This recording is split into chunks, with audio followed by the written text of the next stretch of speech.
Hello everyone, this is Mridul Khanna and welcome to Committed Achievers.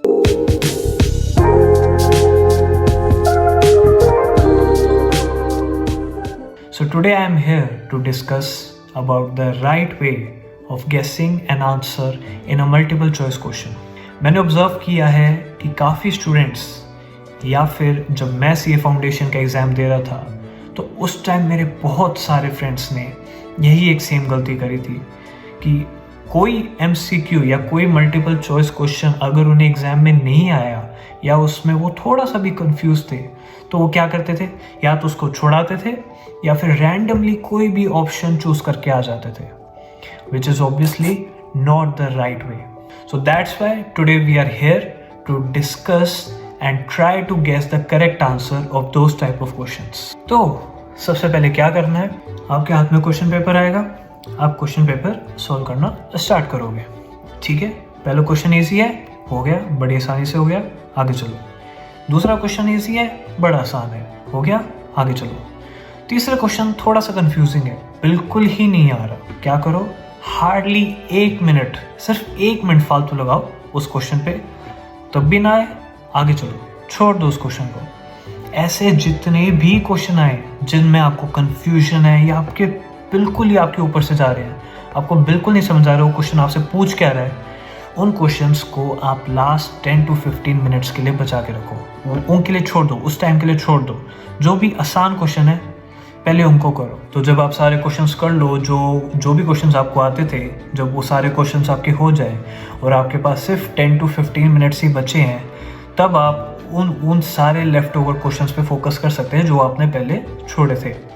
अब उन पे focus आप कैसे करोगे, जो भी क्वेश्चंस आपने छोड़े थे आप उनको एटलीस्ट 2 से 3 बार और पढ़ो, क्योंकि हो सकता है कि फॉर द फर्स्ट टाइम जब आपने उन क्वेश्चंस को पढ़ा था आपको उन क्वेश्चंस का मीनिंग समझ आया ही नहीं, आपको ये समझ ही नहीं आया कि क्वेश्चन आपसे क्या पूछ रहा है. तो मे बी 2 से 3 बार दोबारा पढ़ने के बाद, 2 से 3 बार और पढ़ने के बाद शायद आपको उस क्वेश्चन का मीनिंग समझ आ जाए और आपको समझ आ जाए क्वेश्चन आपसे क्या पूछ रहा है, and then you may find the right answer. Okay, तो फर्स्ट मेथड तो ये है कि फर्स्ट केस ये बनता है कि आप क्वेश्चन को 2 से 3 बार पढ़ो, 2 से 3 बार और पढ़ो, maybe you get the question and then you can choose the right answer. दूसरा केस बनता है कि सपोज आपने क्वेश्चन अच्छे से पढ़ लिया है, आपको समझ आ गया क्वेश्चन आपसे पूछ क्या रहे हैं, लेकिन आपको ये नहीं पता उसका करेक्ट आंसर है क्या. मतलब आपको चारों ऑप्शंस में से आपको कुछ नहीं समझ आ रहा कि चारों में से कौन सा सही आंसर हो सकता है. तो इसमें आप क्या कर सकते हो, कई बार होता है कि जैसे हमारा जो क्वेश्चन है, उस जो हमारे ऑप्शंस हैं उसमें चारों में से हमें 2 या 3 का कंफर्म है, हम उन 2 या 3 ऑप्शंस के बारे में कंफर्म है, हम श्योर हैं कि हाँ ये तो इस क्वेश्चन का आंसर नहीं हो सकते. इसको एलिमिनेशन मेथड बोलते हैं कि जिन ऑप्शंस में आप कॉन्फिडेंट हो कि हाँ ये जो ऑप्शंस है ये इस क्वेश्चन का आंसर नहीं हो सकते, तो अब आप उनको एलिमिनेट कर सकते हो और जो भी रिमेनिंग ऑप्शंस है आप उनमें से किसी एक ऑप्शन को आप गेस कर सकते हो. So this is the elimination method. तीसरा केस ये बनता है कि आपको चारों में से कोई भी ऑप्शन ना समझ आए कि इस क्वेश्चन का सही आंसर चारों में से कौन सा ऑप्शन हो सकता है.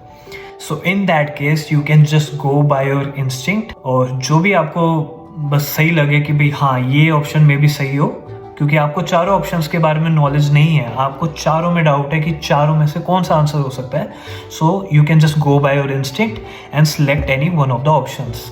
So there's nothing else you can do. See, you don't know about any of the options. Okay, you have understood the question. ठीक है, क्वेश्चन समझ आ गया, but out of the 4 options you are confused between among all the 4 options. Okay, so just choose any one of them. Okay, so this is the only thing you can do, nothing else you can do.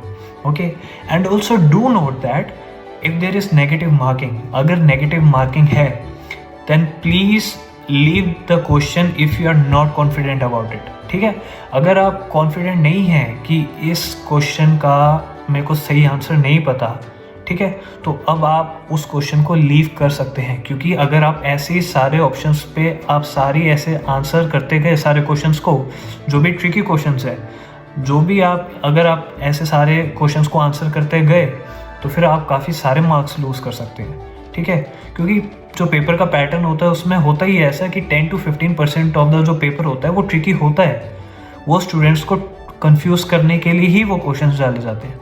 Okay, सो अगर negative marking है तो और अगर आप confident नहीं है then you can leave those questions. Okay, आपको marks नहीं लूज करने। Okay, so this was the video regarding how you can guess the correct answer in multiple choice questions. अगर ये वीडियो हेल्पफुल लगा हो then do like this video, do comment on this video, and do subscribe to this channel because we are always committed to help everyone who are in need.